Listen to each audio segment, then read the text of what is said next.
कि अगर तुमको घर जाना है तो हमें 10 लाख रुपए दो, घर चले जाओ। अच्छा।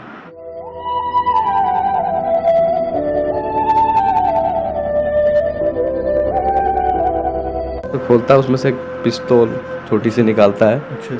और इशारा, उसको शायद अंग्रेजी नहीं आती थी, तो वो मुझसे बोलता है कि चुप रहो और बैठे रहो। बैठे रहो। पिस्टल।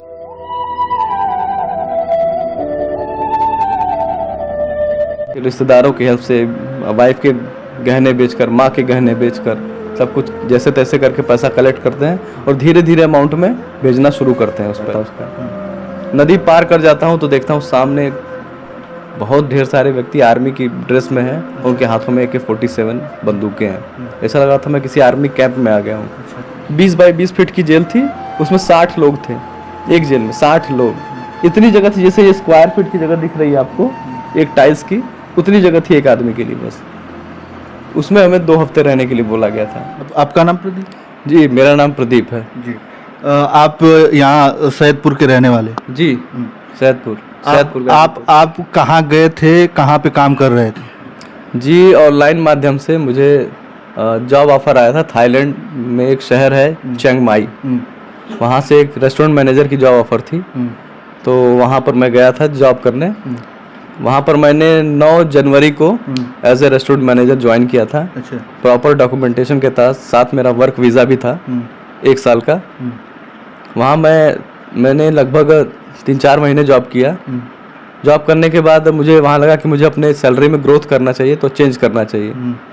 तो वहाँ जब मैं चेंज करने के लिए मैंने ऑनलाइन माध्यम से जॉब एप्लीकेशन शुरू कर दिया। फिर एक पोर्टल से मुझे जॉब ऑफर का इंटरव्यू कॉल आता है कि थाईलैंड में एक जगह है माइसोट, वहाँ से एक इंटरव्यू कॉल आता है कि आप पर्टिकुलर लोकेशन पे आइए, यहाँ पर रेस्टोरेंट मैनेजर के लिए वैकेंसी है। तो सबसे पहले वो मेरा ऑडियो इंटरव्यू लेते हैं। ऑडियो इंटरव्यू में लगभग 15 मिनट का इंटरव्यू चलता है। उसमें मेरे बारे में, प्रोफेशन के बारे में, कंप्यूटर की नॉलेज है या नहीं, इंग्लिश स्पीकिंग अच्छी है या नहीं, फिर आपको वर्क के बारे में कितनी अच्छी नॉलेज है, ये सब चीज़ों के बारे में इंटरव्यू होता है। फिर उसके अगले दिन वो लोग बोलते हैं कि आपका जो ऑडियो इंटरव्यू है वो सक्सेसफुल है, आप सेलेक्ट हो गए हैं। फिजिकल इंटरव्यू के लिए आपको माइसोट जाना होगा, जो वहाँ से लगभग 300 किलोमीटर दूर था। तो मैं 14 मई को माइसोट जाता हूँ इंटरव्यू के लिए, जहाँ पर उन्होंने लोकेशन। ये बताया गया था कि आपको कितना पैसा मिलेगा वहाँ से ज़्यादा, मतलब वहाँ से ज़्यादा सी बात है, वहाँ से लगभग 40% ज़्यादा था। अच्छा। तो मैंने बोला कि ठीक है। फिर मैं जब वहाँ पहुँचा माइसोट में लोकेशन पे पहुँचा, तो उन्होंने बोला, मैंने कॉल किया HR को कि मैं आपकी दी हुई लोकेशन पे पहुँच गया हूँ। तो उन्होंने बोला कि आप वहीं खड़े रहिए, अब आपके लिए गाड़ी भेज रहे हैं, वो गाड़ी आपको इंटरव्यू सीधे लोकेशन पे लेके चली जाएगी। मैंने कहा ठीक है। फिर उसके 15 मिनट बाद वहाँ एक गाड़ी आती है और वो गाड़ी के अंदर 2 आदमी होते हैं। उनमें से एक आदमी मोबाइल से की स्क्रीन पे मेरी फ़ोटो रहती है, मुझसे पूछता है ये आप ही हो या नहीं। तो मैंने बोला हाँ ये मैं ही हूँ। फिर मैं भी HR को फ़ोन करता हूँ, मैं पूछता हूँ कि ये गाड़ी नंबर है और ये लोग आए हैं मुझसे लेने। तो उन्होंने कहा कोई बात नहीं, आप वो गाड़ी में बैठ जाइए। फिर मैं वहाँ गाड़ी में बैठ जाता हूँ। फिर मैं पूछता हूँ उनसे कि ये इंटरव्यू लोकेशन कहाँ है, तो उन्होंने बताया कि यहाँ से 4-5 किलोमीटर की दूरी पर है, एयरपोर्ट के पास। तो मैंने भी क्या किया कि एयरपोर्ट लोकेशन डाल दी अपने मोबाइल फ़ोन में और सेट कर दिया GPS पे। फिर गाड़ी जब चलने लगी, 1-1.5 किलोमीटर चली, तो मुझे लगा कि गाड़ी GPS के अकॉर्डिंग विपरीत दिशा में जा रही थी। अच्छा। तो मैंने ड्राइवर से पूछा कि आप किधर जा रहे हैं, हमारा लोकेशन तो अपोजिट साइड में है। तो वो जवाब नहीं देता, गाड़ी चला ही रहा होता है। फिर मुझे कुछ गड़बड़ लगती है, तो फिर मैं ड्राइवर के कंधे पे पीछे से हाथ मारता हूँ, बोलता हूँ कि गाड़ी रोक दीजिए आप। मुझे गाड़ी तुरंत रोकी अभी। 2-3 बार उसे बार बार बोलता हूँ, तो उसके बगल में जो आदमी रहता है, उसके सामने डैशबोर्ड रहता है, उसे खोलता है, उसमें से एक पिस्तौल छोटी सी निकालता है। अच्छा। और इशारा, उसको शायद अंग्रेजी नहीं आती थी, तो वो मुझसे बोलता है कि चुप रहो और बैठे रहो। पिस्टल दिखाता है। पिस्टल दिखाने के बाद तो फिर मैं समझ जाता हूँ कि बहुत बड़ी मुसीबत में मैं फंस गया हूँ। फिर गाड़ी लगभग 35-40 मिनट तक चलती रहती है, अच्छी खासी स्पीड में, 80-90 की स्पीड में चलती है। पहाड़ी इलाके में घुस जाती है वो। मेरा मोबाइल मेरे पास ही था उस समय तक। मैं देख रहा था कि मेरी जो गाड़ी है वो म्यांमार बॉर्डर की तरफ जा रही है। अच्छा। फिर धीरे धीरे म्यांमार जो बॉर्डर है उसके एकदम नज़दीक आ जाती है। फिर वहाँ पर मैं देखता हूँ कि एक नदी है, वहाँ पर गाड़ी रोक देते हैं नदी के किनारे। वहाँ ढेर सारे पेड़ भी उगे थे। फिर वहाँ पे पहले से ही 6-7 लोग खड़े थे। जैसे मैं वहाँ पहुँचता हूँ तुरंत मुझे उनको हैंडओवर कर देते हैं। अच्छा। फिर वो मुझे लेके जाते हैं नदी के किनारे। वहाँ पे एक नाव रहती है, नाव में मुझे बैठाते हैं, फिर नाव से नदी को क्रॉस कराते हैं। अच्छा। मैं उस समय भी देख रहा था, मैप में मैं देखा अगर मैं इस नदी को क्रॉस करता हूँ तो मैं म्यांमार में चला जाऊँगा। ये बॉर्डर था शायद। अच्छा, मतलब आप पूरा जो है लोकेशन अपने मोबाइल में देख रहा था मैं। वो मेरा मोबाइल मेरे हाथ से लिए नहीं थे तब तक। फिर नदी क्रॉस करते लगभग 40-50 मीटर की चौड़ाई रहती है नदी की, ज़्यादा चौड़ाई नहीं रहती, लेकिन बहुत तेज़ बहाव रहता है उसका। नदी पार कर जाता हूँ तो देखता हूँ सामने बहुत ढेर सारे व्यक्ति आर्मी की ड्रेस में हैं। अच्छा। उनके हाथों में AK-47 बंदूकें हैं। ऐसा लगा था मैं किसी आर्मी कैंप में आ गया हूँ। अच्छा। और सभी म्यांमार थे, जो नागरिक थे सारे म्यांमार नागरिक थे। मैं समझ गया था कि मैं बहुत गलत लोकेशन पे मैं फंस गया हूँ। मैंने तुरंत अपनी लोकेशन अपनी वाइफ को सेंड कर देता हूँ। अच्छा। और नीचे लिख देता हूँ कि मैं आई एम इन ट्रबल, ऐसा कुछ लिख के भेजता हूँ। प्लस जितने 1-2 लोग और थे जो मेरे थाईलैंड में जहाँ मैं काम करता था, उसमें से एक व्यक्ति को भी मैं अपनी लोकेशन भेजता हूँ और नीचे मैसेज भेजता हूँ कि मैं मुसीबत में हूँ। फिर वो लोग मुझे लेके वहाँ से बगल में ही, जहाँ जैसे ही नदी पार करेंगे वहीं पर बहुत बड़ा कैंपस है। बहुत बड़ी बड़ी बिल्डिंगें हैं जिसकी लाल रंग की छतें हैं। वो दिख रहा था मुझे।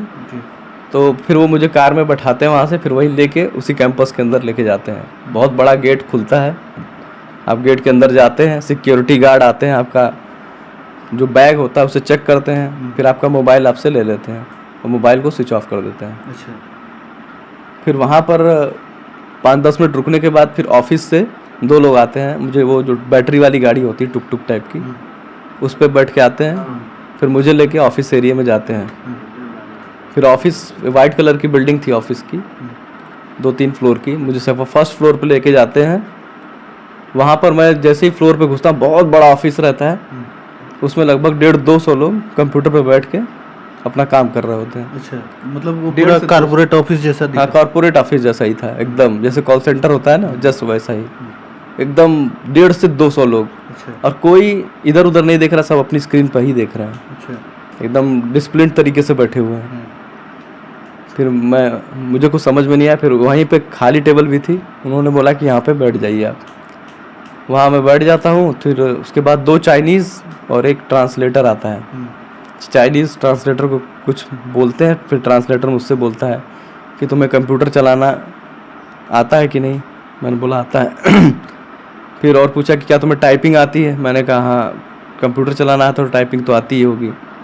बोला स्पीड कितनी है तुम्हारी। मैंने कहा मुझे नहीं पता, मैंने कभी टेस्ट नहीं किया अपनी स्पीड, कभी ज़रूरत नहीं पड़ी। कह रहा ठीक है।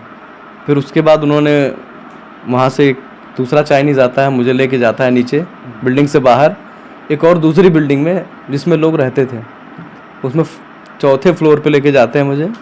वहाँ पे मेरा रूम था, उस रूम में 10 लोग रहते थे, मतलब टोटल मुझे लेके 10 लोग रहते थे। ऊपर नीचे सोने की व्यवस्था थी। इतना ही बड़ा रूम था लगभग। तो उस रूम में मुझे सेट कर दिया गया। बोला गया अगले दिन, जैसे आज शाम को लगभग, उस समय शाम के लगभग 6 बज रहे थे, बोला था कि आपको अगले दिन शाम को 5 बजे ऑफिस आना होगा, तो आपका काम तब से शुरू हो जाएगा। फिर मैं रात भर सोया रहा, परेशान रहा, क्या हो रहा है मेरे साथ कुछ समझ में नहीं आ रहा था। तो उसके बाद सुबह जब होती है 9 बजे, तो जो लोग काम करके वापस आते हैं मेरे रूम में, फिर वो मुझे सारी चीज़ें बताते हैं, क्योंकि उसमें 2 इंडियन भी थे। अच्छा। वो मुझे बताते हैं कि एक स्कैम सेंटर है, यहाँ पे स्कैमिंग का काम होता है, हम लोगों से स्कैम कराया जाता है और यहाँ से निकलना नामुमकिन है। और बताया कि यहाँ पर टॉर्चर किया जाता है, मारा पीटा जाता है अगर काम आप नहीं करते हैं। बहुत सारी चीज़ें उन्होंने मुझे उसके बारे में जानकारी दी। फिर मैं समझ गया कि क्या कौन सी जगह और क्या है, थोड़ा बहुत आइडिया मुझे लग गया। फिर शाम को 5 बजे जब मैं ऑफिस जाता हूँ, तो उन्होंने मुझे ये भी बताया था कि यहाँ पे लोगों को छोड़ा भी जाता है अगर आप कुछ, उनका फिरौती का अमाउंट होता है कुछ 10 लाख रुपए, 12 लाख रुपए, अगर आप पे कर दोगे तो छोड़ भी देते हैं ये लोग। लेकिन उनके मूड के ऊपर है कि वो आपको छोड़ना चाहते हैं या नहीं। तो मुझे लगा कि मैं जाके उनसे ऑफ़र करता हूँ। मैं शाम को जब 5 बजे गया तो उन्होंने मुझे एक कंप्यूटर असाइन कर दिया कि ये टेबल है और आपकी ये कंप्यूटर, आपको इसी कंप्यूटर पे बैठना है डेली आके। तो वहाँ पे जो मैनेजर था चाइनीज़, मैंने उससे बोलता हूँ कि भाई मुझे घर जाना है, मुझे ये सब काम नहीं करना है, मेरे बस का ये काम नहीं है। तो वो बोलता है कि आपके पास कोई ऑप्शन नहीं है, आपको यही काम करना पड़ेगा। मैंने कहा कुछ पैसे, जो भी आपके पैसे चाहिए वो पैसे ले लो मुझसे, मुझे छोड़ दो। कह रहा नहीं मुझे पैसे नहीं चाहिए, मुझे काम चाहिए। मैंने उसको 10 लाख बोला, फिर नहीं माना, मैंने 12 लाख बोला, उसके बाद भी नहीं माना। मैं समझ गया कि मानने वाला नहीं है। तो साथ में मेरे जो काम करने वाले लोग थे उन्होंने बोला कि 1-1.5 महीने काम करो, उसके बाद बोलोगे तो शायद मान जाए तुम्हारी बात। फिर मैं बस वही सोचा, मैंने कंप्यूटर पे काम करना मैंने शुरू कर दिया। तो उन्होंने बोला कि 2 हफ्ते की ट्रेनिंग होगी, उसमें आप लोग को सिखाया जाएगा कि कैसे स्कैम करना है, स्कैम करने का तरीका क्या है। तो 2 हफ्ते की ट्रेनिंग में आपको पहले आपकी टाइपिंग स्पीड बढ़ाई जाएगी, फिर उसके बाद सिखाया जाएगा कि स्कैम का प्रोसेस क्या है। 2 हफ्ते की ट्रेनिंग कंप्लीट हो जाती है, उसके बाद मुझे काम दे दिया जाता है। वो व्हाट्सएप पे आपको चैटिंग करके लोगों से उनका डेटा लेना होता था। जैसे उनका डेटा आता है, फिर उनको एक लिंक भेजकर एक ऐप डाउनलोड कराना होता था। जैसे ही वो ऐप डाउनलोड करते हैं, यूज़र आईडी पासवर्ड सब जनरेट करवाते हैं, उसके बाद उनका अकाउंट हैक हो जाता है।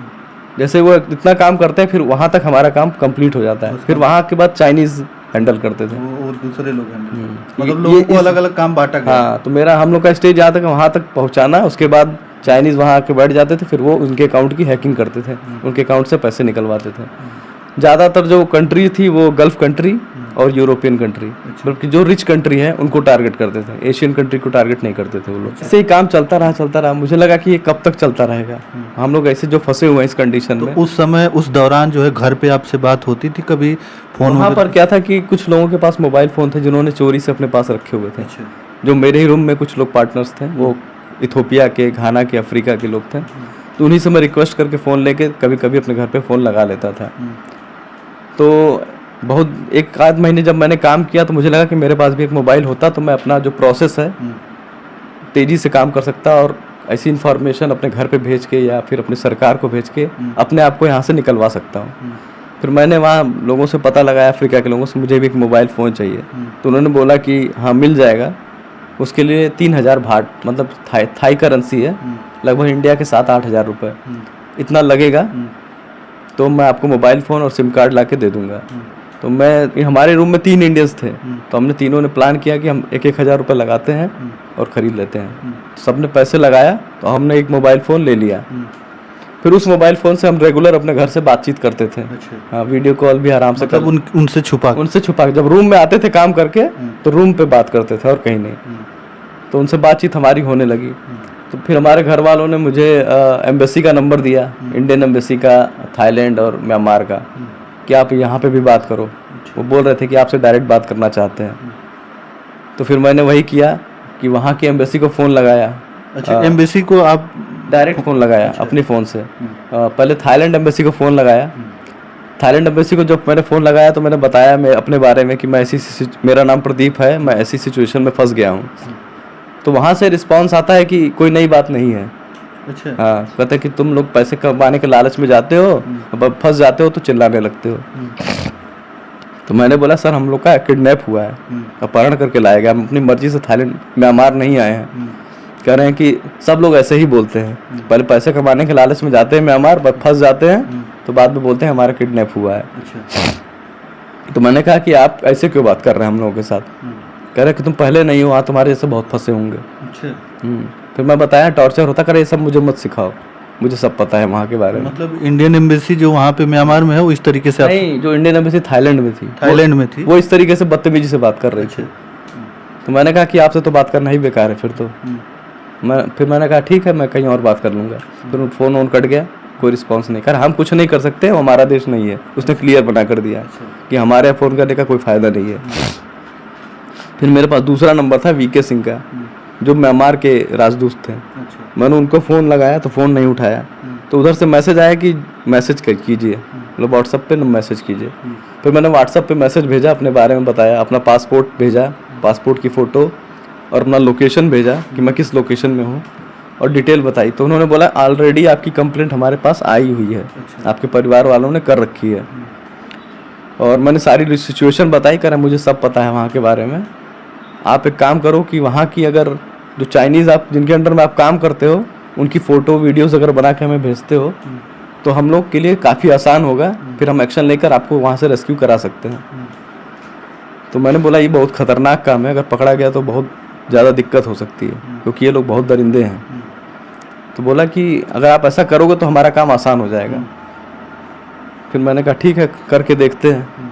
प्लस मैंने बोला कि यहाँ पर बहुत सारे नए इंडियंस भी आ रहे हैं, क्योंकि हमारे आने के बाद तेज़ी से इंडियन आने लगे थे वहाँ पर, बहुत तेज़ी से। वहाँ पर एक इंडियन था जितेंद्र नाम का, जिसको लोग रॉनी बोलते थे, वो एजेंट था। अच्छा। वो एजेंट वहीं रहता था कैंपस के अंदर ही, और उसके सब एजेंट जो इंडिया में फैले हुए थे, अच्छा। वो उनके थ्रू कैंडिडेट्स को लाता था, फिर वही इनको इन्फ्लुएंस करके यहाँ म्यांमार लेके आता था। तो वो मेन एजेंट था।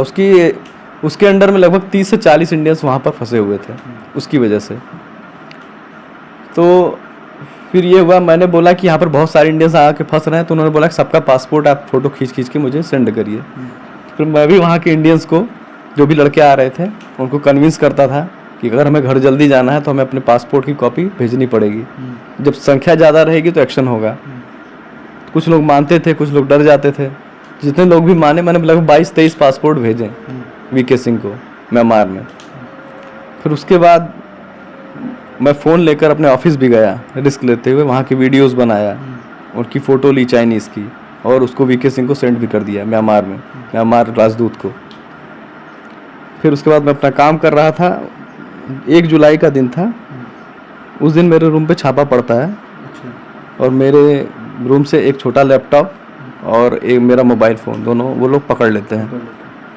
पकड़ने के बाद मेरे मोबाइल को पूरा एक्सेस करते हैं। एक्सेस करने में उनको सारे वीडियोस मिल जाते हैं। बैकअप मैंने डिलीट कर दिया था, लेकिन उनको बैकअप से पता नहीं कैसे वो निकाल लिया सारा उन्होंने। लैपटॉप में तो कुछ मिला नहीं, क्योंकि मैं लैपटॉप पे काम नहीं करता था, सारा घरेलू डाटा था उसमें। उन्होंने मेरा मोबाइल ले लिया, और फिर उसके बाद सारा बैकअप ले लिया। फिर वहाँ कंप्यूटर पे मैं काम कर रहा था, वहाँ से मुझे डिटेन कर लेते हैं और उठाकर अपने टॉर्चर रूम में लेके जाते हैं। वहाँ पर फिर पहले घुसते ही पहले मुझे मारना शुरू करते हैं। 5-6 लोग रहते हैं, उनके पास जो भी रहता है, डंडा, कोड़ा, हंटर, करंट वाला स्टिक जो होता है वो, उससे लगभग 10-15 मिनट मारते हैं। तो मारने के दौरान एक आदमी का जो डंडा होता है मेरे सर पे लग जाता है, तो मेरा सर फट जाता है वहीं पे।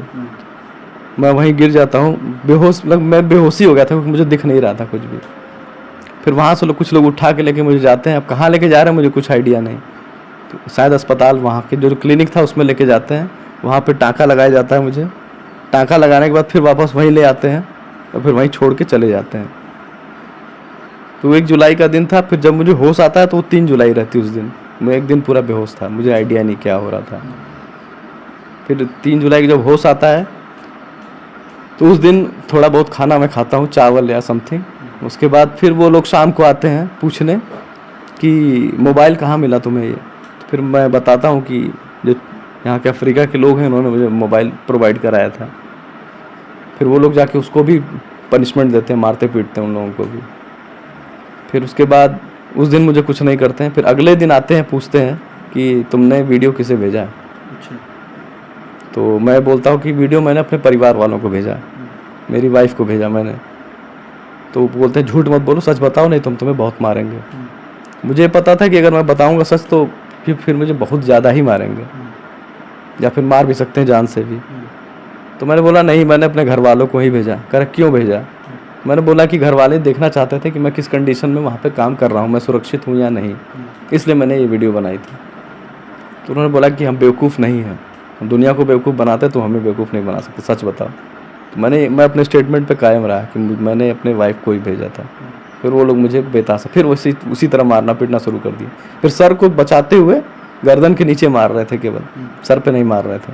मारा, फिर कुर्सी में बांधा मुझे, बांध के मुंह में कपड़ा ठूंस के करंट दिया गया मुझे 10-10 मिनट, 15-15 मिनट तक। फिर मैं बेहोश हो जाता था। फिर जब होश आता था फिर वही सवाल पूछते थे बार बार मुझसे। मैं अपना स्टेटमेंट कायम रखता था। इसी लगभग 2 से 3 दिन तक सेम टॉर्चर मुझे दिया गया। फिर उस टॉर्चर के बाद उन्होंने ये सवाल पूछना बंद कर दिया। फिर उनका जो मेन मुखिया बॉस रहता है वो आता है मेरे पास, वो बोलता है कि अगर तुमको घर जाना है तो हमें 10 लाख रुपए दो, घर चले जाओ। पैसे की मांग? पैसे की मांग करता है वो। तो मैं बोलता हूँ मेरे घर वालों के पास इतना पैसा नहीं है, वो नहीं दे पाएंगे। कह रहे हमें नहीं पता, अगर पैसे नहीं दोगे तो हम तुम्हें मार कर तुम्हारा ऑर्गन बेच के अपना पैसा रिकवर कर लेंगे। अच्छा, आपको क्या लगता है कि जो आपने फोटो वहाँ पे एम्बेसी में आपने भेजा था तो क्या वो लीक हो गया क्या? ऑफ कोर्स, अगर क्योंकि मेरे साथ जो भी लोग थे मैंने किसी को कुछ भी नहीं बताया था, क्योंकि मुझे पता था कि एक लड़के को भी मैं बताऊंगा तो लीक होने के चांसेस है। तो मैं जो काम खुद करता था केवल अपने तक ही सीमित रखता था। तो मुझे और जो म्यांमार के एम्बेसी में वीके सिंह है, बस हम ही दोनों को ये बात पता थी। तो मतलब वो सारी चीज़ें जो है वहाँ से लीक हो। तो वीके सिंह जो म्यांमार के एम्बेसडर जो राजदूत हैं, शायद उन्होंने ही ये वीडियोज़ वहाँ से लीक किए हैं। अच्छा, हो सकता है वो उनसे मिले हों या कुछ भी हो सकता है, मुझे नहीं पता, लेकिन वो वीडियो वहीं से लीक हुई है। अच्छा। और तभी उन्हें ये बात पता चली है। फिर इसके बाद पैसे की जब बात आती है तो घर से पैसा फिर भेजते हैं? मैं उन्हें काफ़ी कन्विंस करता हूँ कि 5 लाख तक ले लीजिए, तो उन्होंने बोला नहीं, 10 लाख से 1 रुपये कम नहीं लेंगे हम किसी भी हालत में। फिर मैं घर वालों को फ़ोन लगाता हूँ, सारी सिचुएशन बताता हूँ। उनको ये नहीं बताता कि मेरे साथ टॉर्चर हो रहा है, बस इतना बताता हूँ कि उन लोग मैं छूटने वाला हूँ, अगर आप पैसे दे देते हैं तो मुझे छोड़ देंगे। तो घर वाले 1 हफ्ते का समय मांगते हैं उनसे। फिर उस 1 हफ्ते में पैसे देने के लिए पूरा इंतज़ाम करते हैं, क्योंकि इतना बड़ा अमाउंट कोई कहाँ से ला कर देगा। फिर रिश्तेदारों की हेल्प से, वाइफ के गहने बेचकर, माँ के गहने बेचकर, सब कुछ जैसे तैसे करके पैसा कलेक्ट करते हैं और धीरे धीरे अमाउंट में भेजना शुरू करते हैं उस पैसे को। किसी दिन परिवार के माँ और आपकी मैडम के गहने वगैरह बेच के सब अरेंज होता है पैसा? अरेंज होता है, रिश्तेदारों से उधार लेकर जैसे तैसे करके पैसे इकट्ठा हुए, फिर वो पैसा उनको भेजा गया।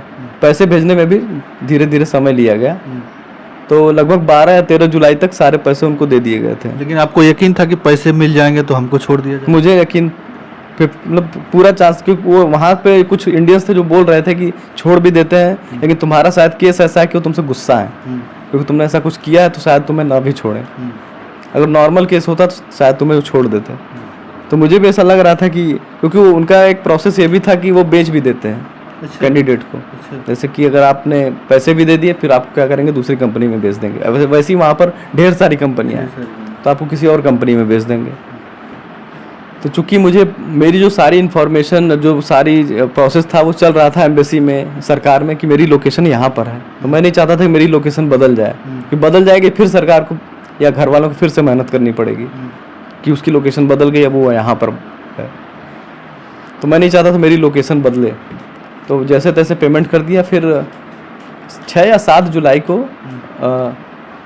जब पेमेंट मेरी चल रही थी, उसी टाइम एम्बेसी से एक लेटर आता है। उसमें एम्बेसी लेटर आता है, उसमें 47 इंडियन की लिस्ट रहती है। अच्छा। कि इतने 47 इंडियन जो हैं इस कंपनी में फंसे हुए हैं। लेकिन बस लेटर आता है, कोई राजदूत या कोई आदमी नहीं आता है। तो हम लोग को लगता है कि हमारी एम्बेसी अब हमें छुड़ाने के लिए आ रही है। तो मैं बीच में अपने पेमेंट को रुकवा भी दिया था अपने भाई से बोल के कि पेमेंट मत कीजिए, आज ही लेटर आया, हो सकता है हम लोग 1-2 दिन में रिलीज़ हो जाएं एम्बेसी के थ्रू।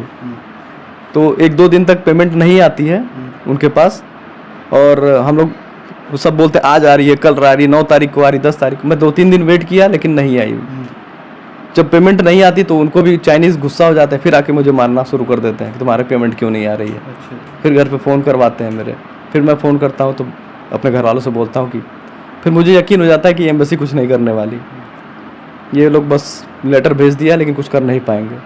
फिर घर वाले पूरा पेमेंट करते हैं, जितना पेमेंट आप ही करते हैं कि और भी कई लोग? मेरे भैया करते थे। नहीं, जैसे आपके घर से आता है और भी कुछ लोग रहे होंगे साथ में? नहीं, साथ में तो कब आए, जब वो लिस्ट आ जाती है ना, लिस्ट आ जाती है तो ऊपर से लिस्ट में 6 लोगों का नाम था। अच्छा। मतलब जिन लोगों ने पैसा दिया? नहीं, लिस्ट में कुछ लोगों का नाम था, 6 लोगों को और लाकर मेरे रूम में डाल देते हैं, वो भी इंडियंस थे। अच्छा। फिर उनको भी सेम वही टॉर्चर जो मुझे दे रहे थे उनको भी देना शुरू कर देते हैं। कहते हैं अपने घर पे फ़ोन लगाओ और पैसे दो और घर जाओ, क्योंकि उनको ये पता चल गया था कि इनको आज नहीं तो कल घर भेजना ही पड़ेगा, फिर लॉन्ग टर्म इसको हम रख नहीं सकते अब। तो उन्होंने टॉर्चर करना शुरू कर दिया बाकी लोगों को भी। तो बाकी लोग भी अपने घर पे फ़ोन लगाते थे और पैसे वो भी मंगवाना शुरू कर दिए थे। फिर 19 जुलाई को क्या होता है, 18 जुलाई को एक म्यांमार का ऑफिसर आता है, बड़ी रैंक का ऑफिसर रहता है वो, उसके हाथ में 6 लोगों का पासपोर्ट की कॉपी रहती है, जो 6 लोग मेरे साथ थे उनके पासपोर्ट की कॉपी रहती है। और वो आता है, बोलता है मुझे इनको रिलीज़ करना है। जो वहाँ का मैनेजर होता है चाइनीज़, उससे बोलता है कि इनको रिलीज़ करना है। तो बोलता है कहाँ पर हैं ये लोग? तो वो बगल में ही रूम था जिसमें हम लोग को बंद किया गया था, तो बोलता है इसी रूम में बंद है वो लोग। वो ऑफिसर जाता है रूम में, देखता है हम लोग अधमरी हालत में पड़े हुए हैं, तो देखता है कि वहाँ पर मैं भी हूँ। फिर बोलता है, सबको देखता है तो बोलता है कि आप सभी लोग अपने कपड़े उतारो। कपड़े उतरवाता है, फिर हमारी फ़ोटो लेता है, कहाँ कहाँ पर हमें चोटें आई हैं, कैसे कैसे। फ़ोटो लेने के बाद बाहर जाता है, फिर उससे कुछ गुस्से में बातचीत करता है कि ये यहाँ पर क्यों पड़े हुए हैं, जो भी मुझे नहीं पता, वो अपनी भाषा में बात कर रहे थे। तो वो चाइनीज़ जो ट्रांसलेटर होता है, वो जो ऑफिसर होता है, कहता सबको बाहर लेके आओ। फिर हम सभी को बाहर लाया जाता है, उसके हाथ में वो लिस्ट होती है, तो सभी को वो बुलाता है।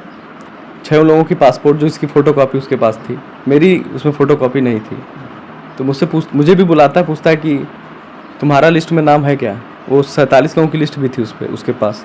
तो मैं बोलता हूँ, मैं चेक करता हूँ लिस्ट में, तो 19वें नंबर पे मेरा भी नाम उसमें रहता है। मैंने कहा हाँ सर, मेरा भी नाम है। तो चाइनीज़ वाला जो मैनेजर होता है वो बोलता है कि अभी तक इनका पेमेंट नहीं हुआ है, तो हम इन्हें नहीं छोड़ सकते।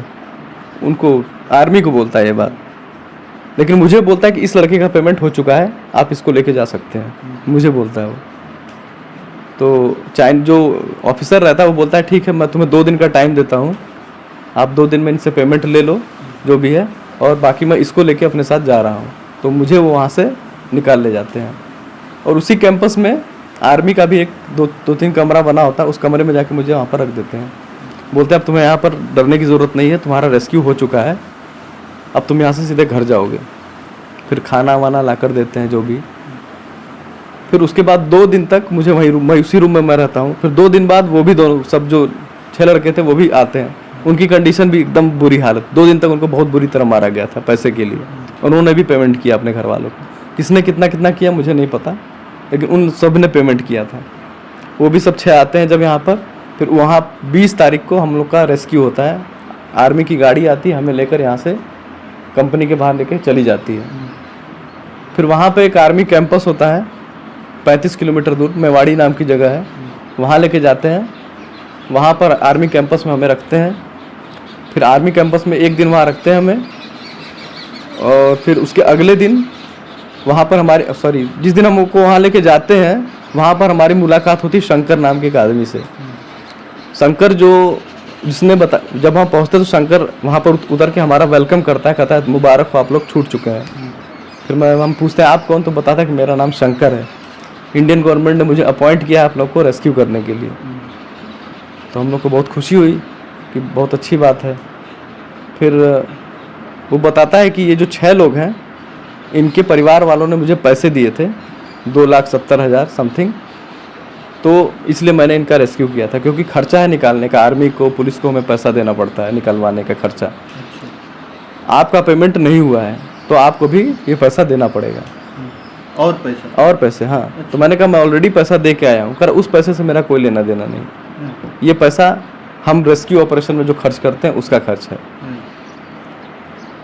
तो मैंने कहा ठीक है। तो वो इंडियन गवर्नमेंट का ही आदमी था ना? वो बताता है ऐसा है मुझे, कि वो ऐसा बताता है मुझे। मैंने कहा ठीक है। फिर उसने बोला कि अब आप लोगों को लीगल तरीके से हम यहाँ से बाहर निकालेंगे। तो लीगल तरीके से निकालने का प्रोसेस ये है कि सबसे पहले यहाँ की पुलिस को आपको हैंडओवर करना पड़ेगा, क्योंकि आप लोगों ने इनलीगल तरीके से बॉर्डर क्रॉस किया है। अब करवाया गया है या किया है, लेकिन है तो इनलीगल काम। तो सबसे पहले आपको पुलिस में सरेंडर करना होगा। फिर पुलिस में सरेंडर करने के बाद मैं प्रूफ करूँगा कि आप लोग अपराधी नहीं बल्कि विक्टिम है, दोषी नहीं है, विक्टिम है, पीड़ित है। तो हम लोग का कितने दिन रहना पड़ेगा? उसने बोला 2 हफ्ते कम से कम रहना पड़ेगा। तो हमने कहा चलो ठीक है, कोई बात नहीं, 2 हफ्ते और सही। फिर अगले दिन हम लोगों को आर्मी लेके जाती है और वहाँ पे हैंड ओवर करती है। तो जिसकी फ़ोटो आप लोगों ने देखी होगी, मैं पर्पल कलर की टी-शर्ट और पैंट में था, तो वहाँ पे हैंड ओवर का काम चल रहा था। आर्मी हमको हैंड ओवर कर रही थी पुलिस को हमें हैंड ओवर कर दिया गया। फिर पुलिस हमें लेके जाती है अपने पुलिस स्टेशन, वहाँ हमारा स्टेटमेंट लेती है, फिर हमारे सारे पर्स वर्स जो भी सामान था सब जमा कर लेती है। फिर हम लोग को जेल में डाल दिया जाता है। वहाँ की जेल की कंडीशन ये थी कि 20 बाई 20 फीट की जेल थी, उसमें 60 लोग थे एक जेल में, 60 लोग। इतनी जगह थी जैसे ये स्क्वायर फीट की जगह दिख रही है आपको एक टाइल्स की, उतनी जगह थी एक आदमी के लिए बस। उसमें हमें 2 हफ्ते रहने के लिए बोला गया था। हमारे पास कोई ऑप्शन नहीं था, हमें जेल में, क्योंकि हमारा सब कुछ पेपर रेडी हो चुका था, हमें जेल में जाना ही पड़ेगा। हमें जेल में डाल दिया गया। फिर जैसे तैसे करके हम लोग वहाँ हमने 2 हफ्ते काटे। सोने की ये व्यवस्था थी कि जब 30 लोग सोते थे तो 30 लोग बैठे रहते थे, फिर 30 लोग सोते थे, बाकी 30 लोग बैठे रहते थे। एक ही बाथरूम था, मतलब ओपन बाथरूम हुआ करता था। अब कुल मिला के बहुत बदतर स्थिति थी उस जेल की। हम लोग आदि मानव की तरह वहाँ पर हमने 2 हफ्ते काटे। जैसे आदि मानव रहते होंगे अपने समय में, वैसा समय हमने वहाँ पर काटा है। उस टाइम पे हम लोग को बहुत सारी बीमारियाँ हो गई, खुजली से संबंधित, इन्फेक्शन से रिलेटेड सारी बीमारियाँ होने लगी। तो हम लोगों ने शंकर को, मतलब कि पुलिस वालों को बोला कि हमें शंकर से बात करनी है। तो बोला कि यहाँ से कम्युनिकेट करने का कोई ऑप्शन नहीं है जब तक कोई बाहर से नहीं आएगा। फिर 2 हफ्ते बाद शंकर आता है, हमें बुलाता है बाहर। हम लोग को हथकड़ी लगा के बाहर लेके जाते हैं लोग। फिर शंकर मुझे बुलाता है, पूछता है कि आपके घर वालों का पैसा नहीं आया अभी तक, तो आपका रेस्क्यू कैसे होगा। तो मैंने बोला कि आपके घर वाले जो हैं उल्टा मेरे बारे में वो सोशल मीडिया पे पोस्ट कर रहे हैं कि पैसे ले रहे हैं, वो ले रहे हैं। मेरी सिस्टर है गाज़ियाबाद में, उसी के बारे में बात कर रहा था वो। तो फिर उसने फ़ोन लगाया, बोला अपने घर वालों को बताओ कि हम तुम्हें निकालने के लिए प्रयास कर रहे हैं, हम दुश्मन नहीं, हम दोस्त हैं।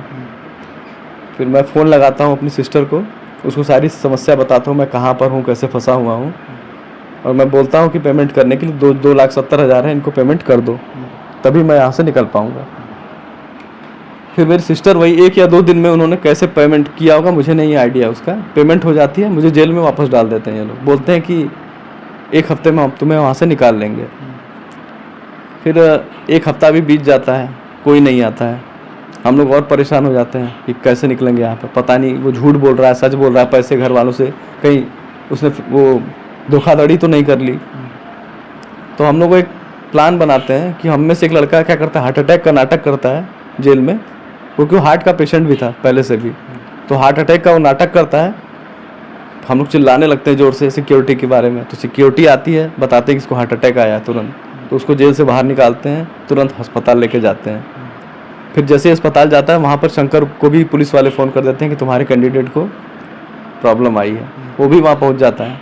फिर वहाँ पर वो उससे बातचीत होती है उसकी, वो बताता है कि हम लोग यहाँ फंसे हुए हैं, तुम कर क्या रहे हो, पैसे भी दे दिए हमने, सब कुछ दे दिया, अभी तक हम निकल क्यों नहीं रहे। तो बोला कि हम लोग सोमवार को तुम्हें निकाल देंगे, 19 अगस्त का दिन था, कह रहा 19 अगस्त को हम तुम्हें निकाल देंगे। हमें 21 जुलाई को जेल में डाला गया था, 19 अगस्त हो गई। फिर 19 अगस्त को सोमवार को आप लोग को जेल से निकाल दिया जाएगा। फिर 19 अगस्त का दिन आता है, उस दिन हम लोग को जेल में सुबह 8 बजे निकाल दिया जाता है। फिर हमारी सामने शंकर खड़ा होता है, उससे मुलाकात होती है सबकी। फिर वो मेरे हाथ में एक मोबाइल फ़ोन देता है, बोलता है आपके घर वालों ने इसका पैसा दे दिया है और ये मोबाइल फ़ोन आपके घर वालों ने आपको दिया है, आप बात कर सकते हैं। फिर मैं अपने घर पे फ़ोन लगाता हूँ अपनी सिस्टर को। उस दिन रक्षाबंधन का दिन था, तो उससे मेरी बात होती है। फिर वो रोने लगती है, मैं भी रोने लगता हूँ। फिर मैं सारी डिटेल देता हूँ कि आज हम लोग यहाँ से रिलीज़ हो रहे हैं, हम लोग को थाईलैंड आज भेजा जाएगा, इसके आगे मुझे कोई जानकारी नहीं है। फिर फ़ोन रख देता हूँ मैं। फिर शंकर हम सभी को 5-5 हज़ार भाट, मतलब 12,500 रुपये देता है इंडिया के। बोलता है कि ये आपको काम आएगा जब आप आगे जाओगे थाईलैंड में। फिर हम यहाँ से क्या करती, पुलिस की वैन हमें लेके जाती है थाईलैंड, बॉर्डर क्रॉस करते हैं हम लोग लीगली। फिर पेपर हैंडओवर होता है एक दूसरे को, फिर हमें थाईलैंड पुलिस को हैंडओवर कर दिया जाता है। वहाँ पर इंडियन एम्बेसी से भी एक ऑफिसर आया हुआ रहता है, उसके सामने ही सारा कुछ हो रहा होता है। फिर वहाँ की जब पुलिस हैंडओवर कर देती है इमिग्रेशन को, फिर इमिग्रेशन हमारा डॉक्यूमेंटेशन तैयार करती है।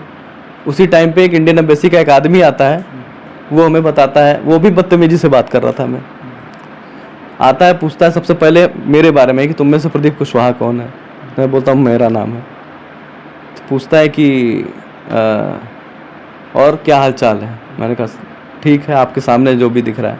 कह रहा मज़ा आ गया। उसने ही बोला मज़ा आया। मैंने कहा मज़ा आया का क्या मतलब है। कह रहा भाग के थाईलैंड चले गए थे, अरे म्यांमार चले गए पैसे कमाने के चक्कर में, अब कैसा लग रहा है।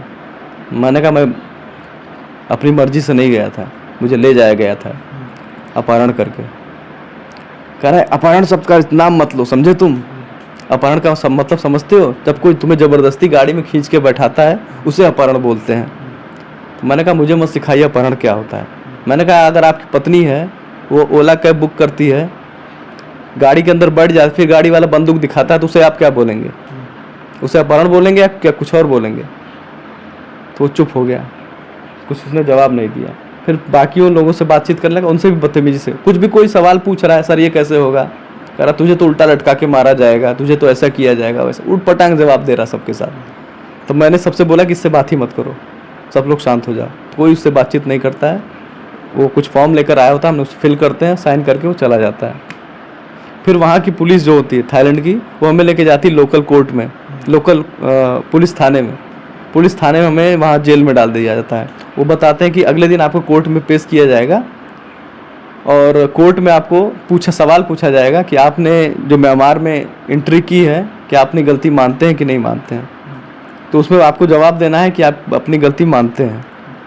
मतलब आप अपनी गलती हाँ माने, अगर नहीं मानेंगे, आप बोलेंगे कि नहीं मैं गलती नहीं मानता हूँ, तब आप कोर्ट से लड़ाई लड़नी पड़ेगी, आपको केस प्रूफ करना पड़ेगा कि आप बेगुनाह हैं, आपका किडनैप हुआ था, तो उसके लिए आपको केस लड़ना पड़ेगा। वो केस लंबा चलेगा, 5 महीना 6 महीना कुछ भी हो सकता है, तो उतने टाइम तक आपको जेल में रहना पड़ेगा।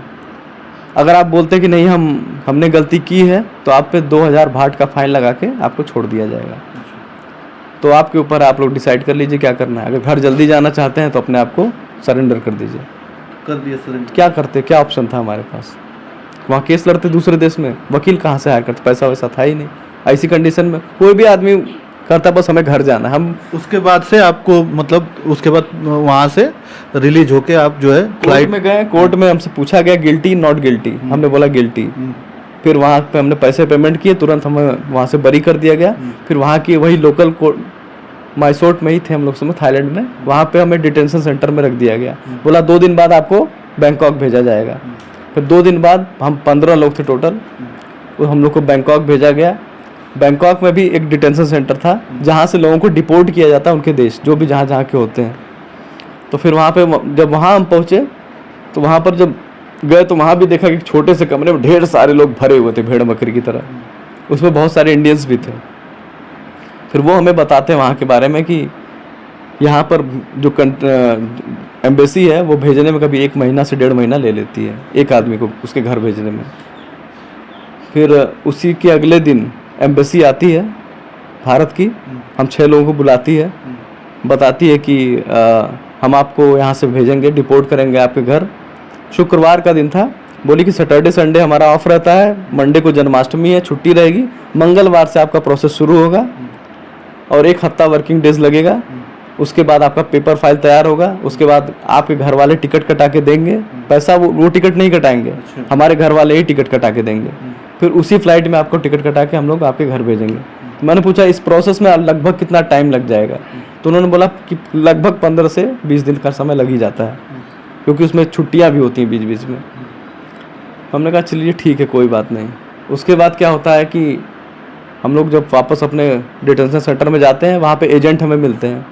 वो ये बोलते हैं कि अगर आप हमें 60,000 रुपये देते हैं, हम आपका कल का टिकट निकाल के घर भेज सकते हैं। हम लोग को यकीन नहीं होता कि ऐसा भी हो सकता है। तो वहाँ के जो पुराने लोग थे उनसे पूछते हैं तो उन्होंने बोलता है सच बात है ये, यहाँ बहुत सारे लोग जिनके पास पैसे नहीं वो पड़े हुए हैं, जिनके पास हैं वो चले जाते हैं। फिर हमारा एक दोस्त था सुनील, वो भी 15 अगस्त को गया था, वो भी वहाँ पर काम करता था। तो 15 अगस्त को स्वयं उसी एजेंट के माध्यम से ही घर गया था। तो हमें कन्फर्म था कि एजेंट जो है वो सही है। तो हम अपने घर वालों को फ़ोन लगाते हैं।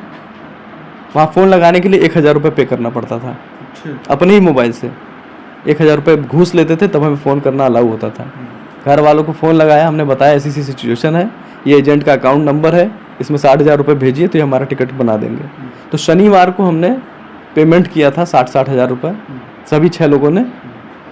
और हमारा क्योंकि सैटरडे संडे ऑफ होता है, मंगलवार सोमवार को जन्माष्टमी थी, मंगलवार का हमारा टिकट निकाला जाता है शाम को 5 बजे का इंडिगो फ्लाइट से।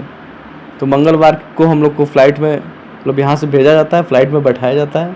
रात को 8 बजे हम लोग इंडिया पहुँच जाते हैं। इंडिया पहुँचने के बाद हमारे घर वाले एयरपोर्ट के बाहर हमारा वेट कर रहे हैं। उनको पता था सब कुछ, मेरी भैया थे, मेरी बहन थी, मेरे ससुर जी थे, सब लोग वेट कर रहे थे बाहर। हम लोग वहाँ से जैसे ही फ्लाइट से बाहर निकलते हैं, इमिग्रेशन के लोग हमें पकड़ लेते हैं, हमारा पासपोर्ट भी ले लेते हैं। फिर हम लोग को साथ में लेके जाते हैं, एक ऑफिस एरिया का लोकेशन था, वहाँ बैठा देते हैं, बोलते हैं वेट कीजिए आप लोग को बुलाया जाएगा। हमारा पासपोर्ट लेके चले जाते हैं। फिर वहाँ पर हम लोग 9 बज गए, 10, 11, 12, 1, 2 बज गया, कोई नहीं आया। हाँ फिर हम लोगों ने वहाँ के लोगों से बातचीत की, भाई सिक्योरिटी से बोला कि हमें कब बुलाया जाएगा, हमारे घर वाले बाहर परेशान हो रहे हैं। तो फिर 2 बजे कॉल आता है कि आप लोग आइए इमिग्रेशन ऑफिस में। फिर 2 बजे हम लोग इमिग्रेशन ऑफिस में जाते हैं, फिर वहाँ बैठा दिया जाता है। 3, 4, 5 बज जाते हैं। 6 बजे वो हमें बुलाते हैं, फिर 5 मिनट हमारा इंट्रोगेशन लेते हैं कि अरे पूछताछ करते हैं कि आप कैसे गए थे, क्या क्या हुआ था। हम लोगों ने शॉर्ट में बताया, उसके बाद पासपोर्ट लिया हमारा, हमें हाथ में देख के बोला आप जा सकते हैं। तो फिर मैं वही पूछा उनसे कि आप लोगों ने इतने घंटे 11 घंटे बैठा के क्यों रखा हमें, हमारी क्या गलती थी। कह रहा अरे प्रोसेस का है ये। फिर मैंने जानबूझ के प्रेशर बनाया, मैंने कहा सर ये तो कोई बात नहीं है, हम लोग भूखे हैं, आप लोगों ने खाना तक नहीं दिया, पानी भी नहीं दिया, हमारे घर वालों ने वहाँ खाना भी रखा था, रिक्वेस्ट किया कि ये खाना हमारे तक पहुँचा दे, वो खाना तक नहीं पहुँचाया उन लोगों ने हमारे पास। तो उन्होंने बोला कि आपके घर वालों ने सोशल मीडिया पे बहुत परेशान किया था लोगों को, इंडियन एम्बेसी को, इमिग्रेशन को, तो इसलिए हो रहा है आपके साथ ये सब। फिर उसके बाद हम लोग बाहर निकलते हैं, घर वालों हमें रिसीव करते हैं, सब लोग अपने अपने घर जाते हैं। घर आते हैं तो तमाम जो राजनीतिक पार्टियां के लोग जो है आते हैं, आपको बताया? पहले तो मैं गाजियाबाद जाता हूँ, मेरी सिस्टर जहाँ गाजियाबाद में थी, आपने वीडियो भी देखा होगा, एक गले लगा के रोते हुए। वहाँ मैं 1 दिन रहा, मेरे पास कपड़े उपड़े कुछ नहीं थे, तो वहाँ मैं अपने लिए कपड़े उपड़े खरीदता हूँ। फिर उसके अगले दिन सुहेलदेव एक्सप्रेस से टिकट कटा के आता हूँ, तो उड़ियार स्टेशन पर उतरता हूँ। वहाँ जो यहाँ के मेरे जो रिलेटिव्स थे, हम मेरे जो दोस्त यार थे और यहाँ के जो जनता थी, वहाँ पे मेरा बहुत अच्छा स्वागत करते हैं। फिर वहाँ से जब घर आते हैं, घर पे बहुत सारे लोग स्वागत करते हैं। फिर उसके अगले दिन जो जौनपुर के सांसद हैं बाबू सिंह कुशवाहा जी, वो आते हैं, हमसे मुलाकात करते हैं, सहानुभूति जताते हैं। फिर उसके अगले दिन गाजीपुर के सांसद अफजाल अंसारी जी आते हैं, वो भी आते हैं, वो भी सहानुभूति जताते हैं। वो आज का दिन है। लेकिन मतलब कोई कभी कहा नहीं कि पैसे कहाँ से जुटे? वो सारी सहायता की बात किसी ने कही कुछ नहीं, सबने सहानुभूति जताई कि आपने बहुत हिम्मत दिखाई, सब कुछ किया, लेकिन कभी किसी प्रकार की वित्तीय सहायता की बात किसी ने नहीं की। लेकिन ये भी नहीं कहा कि जब आपको ज़रूरत थी, आपके परिवार को लोगों की ज़रूरत थी, जब आप किडनैप हो चुके थे, उस समय भी कोई नहीं आया? नहीं, उस समय कोई नहीं आया, लेकिन जब प्रॉब्लम सॉल्व होगी, मैं घर आ गया तो सब लोग आ रहे हैं। उस समय तो हमारे घर वाले भाग भाग के जा रहे थे, कोई मदद करने को तैयार नहीं था। चलिए, हमारे साथ प्रदीप कुशवाहा जो थाईलैंड में गए थे और पैसे कमाने के लिए गए थे, हालांकि कुछ दिन काम भी किए थे, लेकिन इनका किडनैप हो जाता है म्यांमार में।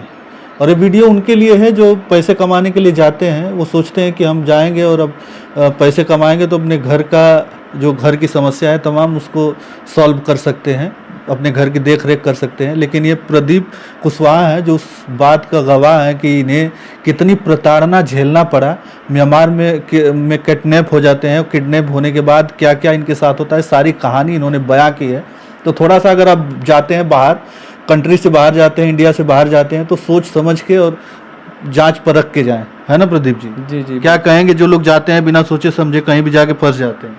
जी, मैं इसमें देखिए दोनों पक्ष को देना, एक भारत सरकार को भी मेरी उनसे अपील ये रहेगी कि जब भी कोई यहाँ से अगर थाईलैंड या किसी ऐसी कंट्री में जा रहा है, तो वहाँ पर जो भी इस प्रकार की घटनाएं घट रही, क्योंकि ये घटना आज से नहीं घट रही, 2016 से घट रही है, तो सरकार भी इसके बारे में पूरी तरह अवेयर है, उसको पूरी जानकारी है।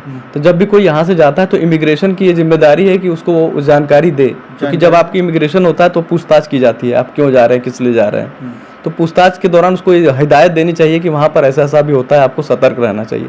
जबकि भारत सरकार ऐसा कोई काम नहीं कर रही है। इतने बड़े पैमाने पे मानव तस्करी हो रही है, लेकिन सरकार अवेयरनेस, किसी भी प्रकार का अवेयरनेस प्रोग्राम नहीं चला रही है। तमाम जो लोग हैं, और भी लोग फंसे होंगे, बहुत सारे इंडियंस अभी फंसे हुए हैं, जिनके पास पैसे नहीं है वो वहाँ फंसे हुए हैं, जिनके पास पैसे हैं वो निकल के आ जा रहे हैं। लगभग कितना पैसा खर्च हुआ था आपके परिवार से? पूरा टोटल खर्चा अगर देखा जाए तो लगभग 15 लाख रुपए मेरे घर के खर्च हो चुके हैं। 13 लाख तो पेमेंट करने में खर्च हो गए, बाकी 2 लाख तो दौड़ भाग में खर्च हो गया। मतलब 15 लाख रुपए खर्च करके प्रदीप कुशवाहा अब अपने घर पे आए हैं और सही सलामत हैं। तो हम यही कहेंगे कि कहीं भी जाने से पहले कम से कम उसको जांच परख लें कि सही है कि नहीं है, क्योंकि इस तरीके का फ्रॉड होता है। तो हमारे साथ प्रदीप मौर्य थे और प्रदीप कुशवाहा थे, और तमाम सारी बातें जो है इन्होंने बताई। तो चलिए, इस वीडियो में इतना ही, धन्यवाद।